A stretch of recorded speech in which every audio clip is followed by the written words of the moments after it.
कधी-कधी काही गोष्टी एवढ्या मनाला लागतात, की खूप दुःख होते आणि वाईटसुद्धा वाटते.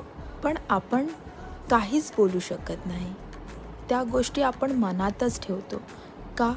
कारण की नाती टिकावी, नाती जपण्यासाठी आपण शांत राहतो.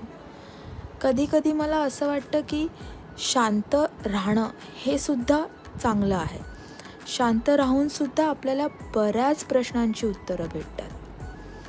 असो, हीच लाईफ आहे. अशा छोट्या-मोठ्या गोष्टी घडतच राहतात. जे आहे ते एक्सेप्ट करायचं आणि पुढे चालत राहायचं.